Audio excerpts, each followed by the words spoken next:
I have a question from Surah As-Saba, chapter 34, verse 47. I understand that you are preaching to some other Somalians who are some ulama or what? Sorry? They are knowledgeable, some knowledgeable people, some ulama from Somalia under the Tabligh nowadays? Yes. Huh? Yes, sir. One of them is sent to Assalamu alaikum wa rahmatullahi wa barakatuh. Alhamdulillah. And what is their position? What do they do? What is their position among Somalian community and what do they do is the question. One of them was an army officer in Somalia. I see. And he has good knowledge of Islam. Very good. And he has Sufi nature. He's the one who is sending you Assalamu alaikum wa rahmatullahi wa barakatuh. And I have seen him already preaching Ahmadiyyat. Already what? Preaching Ahmadiyyat. MashaAllah. So alhamdulillah. Sorry. He has a... The next? The other is engineer. And by profession? By profession, yes. Mm-hmm. And he said that inshallah he will attend the next question answer. He's serving some engineering firm here or something? He was an engineer, but not in his own country? Yeah. Not here in England? Not here in England. Right. So have they met me? Not yet? Not yet. One of them asked me to write you a letter, which I have written to you. So bring them to the mosque, and if they want to participate in this guest answer session, we can also invite them. They speak Arabic well, don't they? One of them speaks very well.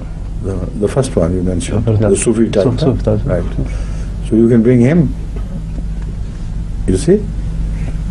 But anyway, keep them invited to the mosque so that they meet Ahmadis more and more and judge for themselves what sort of people they are, right? Inshallah. Please, the question. So his question is related to verse number 47 from As-Saba. A'udhu billahi minash shaitanir rajim. Qul innama a'izukum biwahidatin an taqumu lillahi mathna wa furada summa tatafakkaru ma bi sahibikum min jinna in huwa illa nazirul lakum bayna yaday azabin shadid. Say, I only exhort you to do only one thing, that you stand up before Allah in twos and singly and reflect. You will then realize that there is no insanity in your companion.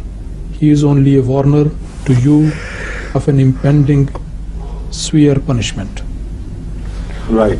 Also, could you kind of explain to us the wisdom of reflecting in twos and singly? That's right.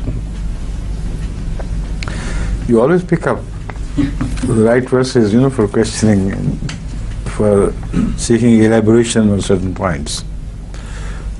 Instead of saying masna or sulasa or ruba, it says the other way around, goes the other way around. Masna as well as wahida. This is one of those places which indicate that this is not the word of a human. It has to be the word of God. Because it is things so dissimilar to the normal things, he said. So different from what you expect. It doesn't say you or all together think of this. It says be in twos and ones. This refers to a very profound human psychic attitude,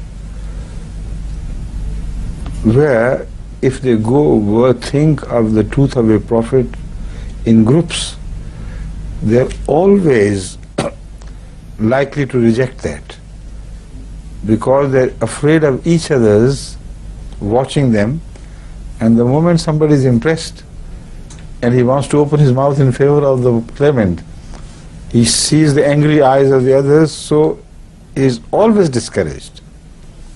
On the contrary, those who are loudly against him, against the prophet, they are encouraged by the general mood of the people. So such matters are never decided in groups. And read the Quranic verses are all similar attempts to find out truth in a group congregation. The answer was always negative. because the group created its own sense of importance and togetherness, which encouraged them further to an arrogant attitude towards a prophet who appeared to be so small and insignificant to them. So that is the reason why instead of two and beyond, it comes back to one. The best decision making can be taken by a person who thinks by himself, no eyes are watching him. No fear of others' opinion is influencing his decision making. And in his privacy, he can speak to God without any fear and turn to Him with genuine, real reliance on His guidance. So the first thing is wahida, but the Holy Quran begins with, this is the prime thing, with twos for perhaps some other reasons. And here is my suggestion. Maybe because of many cases being husbands and wives, maybe because of many people always finding a very close friend to give them a support in life, generally speaking.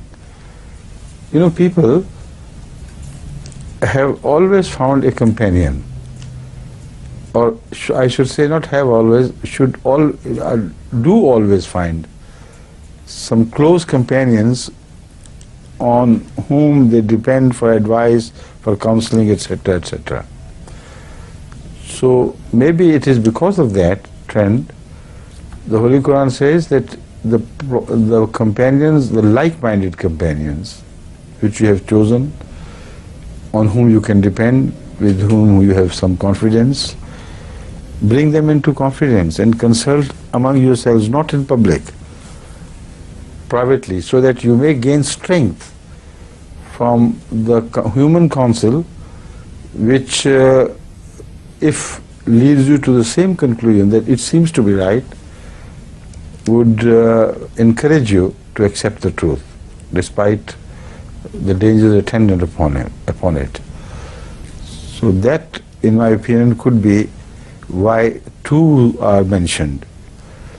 Because it's also again quite natural that for man, among men there are very few who can always depend on themselves.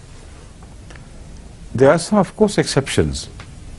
Wise people, thinkers, intellectuals who contemplate quietly and try to reach the truth.